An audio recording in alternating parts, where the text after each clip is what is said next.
a critical commentary on Vedanta Paribhasha. If you want to go, you can go to my website called advaitaforum.org, and under that list of the articles you can say Vedanta Paribhasha, and that will take you to Dennis White, who has edited my writings to make sure that the English is proper, and he has put in his website. And you can see Dennis White is a close friend of mine, is from England, and he has edited, there are almost like 40 lectures are there, 40 talks are there. I have not completed the text, but at least most part of it is clear. And there we have analyzed exhaustively how knowledge takes place and what are errors in the knowledge, brahmas and pramas. And therefore the knowledge of the rope snake is negated by a better pramana, that's number one. And knowledge of the rope snake, that it is a snake, is only my knowledge, not his knowledge, because it is a subjective projection of an object out there. I say there is a snake out there. Where is the snake? Actually in my mind only. So out there is rope, but what I am projecting out there on top of the rope is a snake. On top is not that there is a rope and then there is a snake. Where the rope itself is seen as a snake. By who? By me, not by him. So this is called subjective objectification. I call it a subjective objectification. And that's same as pratibhasika satyam. As long as I am seeing it is a snake, it is a snake. Until I have a better means of knowledge.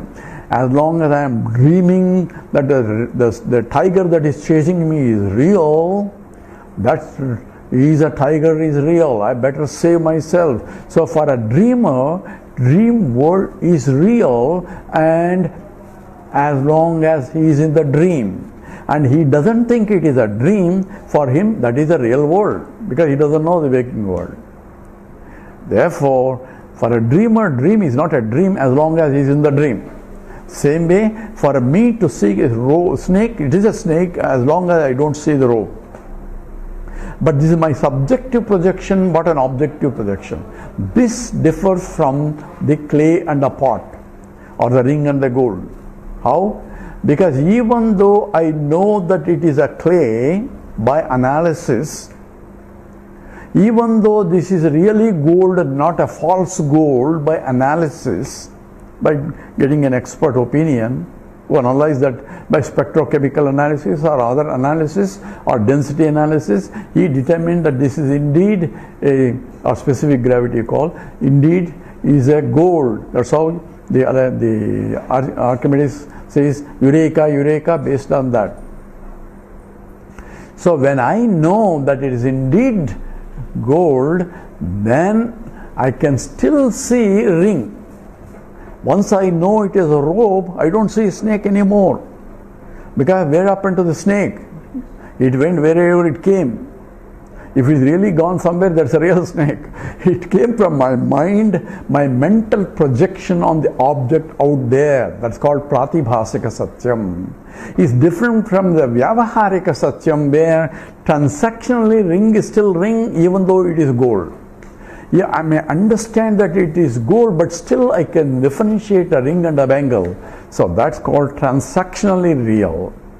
So the name and the form still remains even though I know the truth. This is what we talk about. What is the real reality versus transactionally real? Transactionally real or transactionally real? And even though I know absolute reality by a higher means of knowledge.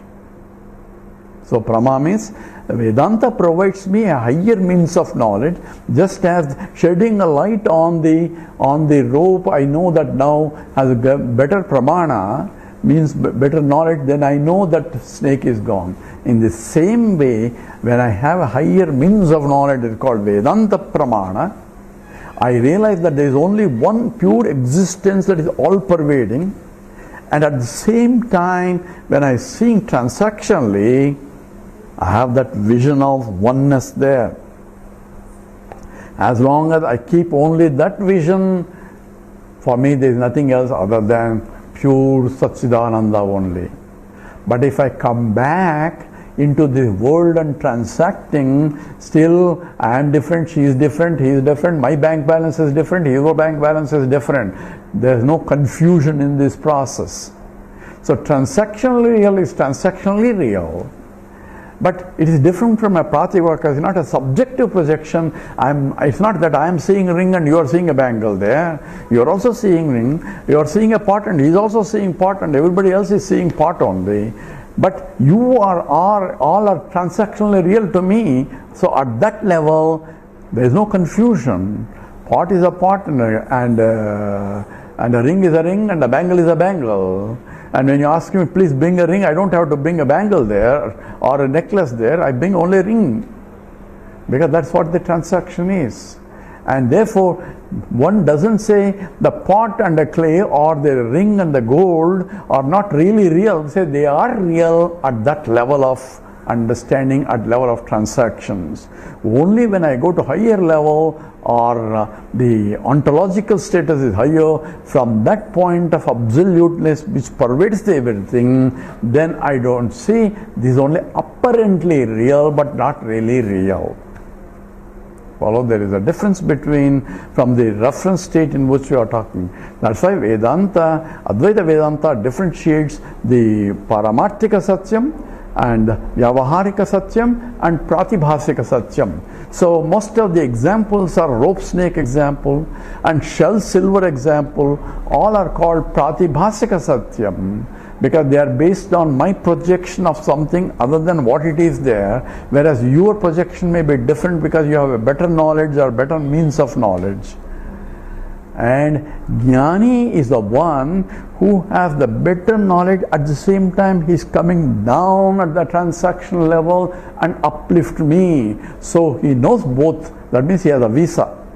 He has one step there at the Paramarthika level and one step there at the Vyavaharika level, because he has to teach, because the very teaching is transactions. So there is a teacher and there is a student. There is a learning process and all that. As we are doing here, the talking is there. There is a webcasting is there. There is a YouTube format will be there. All are transactionally real. So one should not get confused here. While transacting, if I have a vision of the reality, I can transact better. Follow now? A guru, a teacher is the one who has understood at the absolute level completely true. At the same time, he is coming down to my level to transact and uplift me. So therefore he is teaching me this, that is real, look in the direction, and therefore he is differentiating one thing from the other, which is not true and true, which is real and unreal. All this teaching of Vedanta, Bhagavad Gita, Upanishads, everything is at that level only. If there is not there, then we cannot have any teaching also. There is no teacher also, and no student too. So one has to be careful. In fact, these are the criticisms of Visishtadvaitins and Dvaitins, and say Brahman alone real and all that. Say there cannot be any teacher because the teacher has realized and he has gone. Once you have seen the rope, there is no more snake there.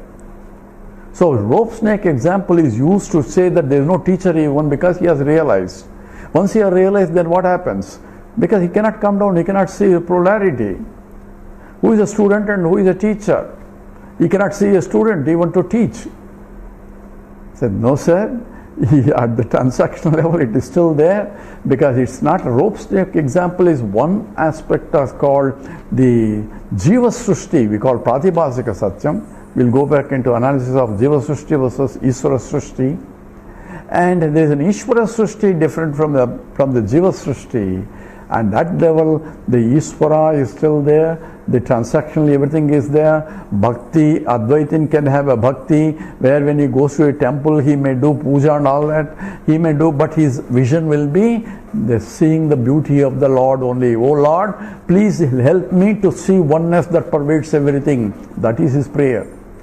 Sarve bhavantu sukhinah, sarve santu niramayah, sarve bhadrani pasyantu, ma kachit dukkhavat bhavet. Let there be, everybody sees the auspiciousness, everybody be happy, everybody. This is the prayer of a jnani because he doesn't see any differentiation. That asatoma sadgamaya, tamasoma jyotirgamaya, mrityorma amritam gamaya. Om. Say that's asatoma. Let the asat, there be, one can see, lead me from non-existence to the existence. Statements. If you go to my website, the Advaita.forum, advaitaforum.org, under a list of prayers, this has been analyzed clearly, this prayer itself. Because asatoma sadgamaya, let lead me from non-existence to the existence. How can you lead from non-existence to existence? The one who is praying, lead me from non-existence, means am I existing or non-existing? If I am non-existing, I can't do even that prayer. So one has to be careful. So exactly has to be understood from non-existence to existence. That means teach me or let me have the knowledge that all this only transactionally real and that pure existence alone is real. Let me, lead me to that, means give me the knowledge. That's what the prayer is emphasized. It's from the Brihadaranyaka Upanishad also. So all this relative reality, absolute reality, and in the relative reality, objective objectification, which is called transactional real, and subjective objectification has to be understood. If I see a mirage water there and I understood that it's only real, not real water, it's in fact dry sand only. If I go there, I'll find only sand there, and therefore I know it is not real water. But even though I know it is not real water, I can still see a mirage water, but I have a knowledge that that's not real. These are to be understood. So knowledge versus transactionally real versus the subjective objectification and the objective objectification. Vyavaharika satyam, pratibhasika satyam, and paramarthika satyam. Don't put one leg there and try to analyze this one. It's only pointing in the direction, have to understood from each reference state what exactly is the truth. And this has to be understood. And now we are going to complete with the prayer, and says, and we'll continue again back to the series in terms of the self-realization. We took this detour to clarify some of the concepts based on the questions that were raised.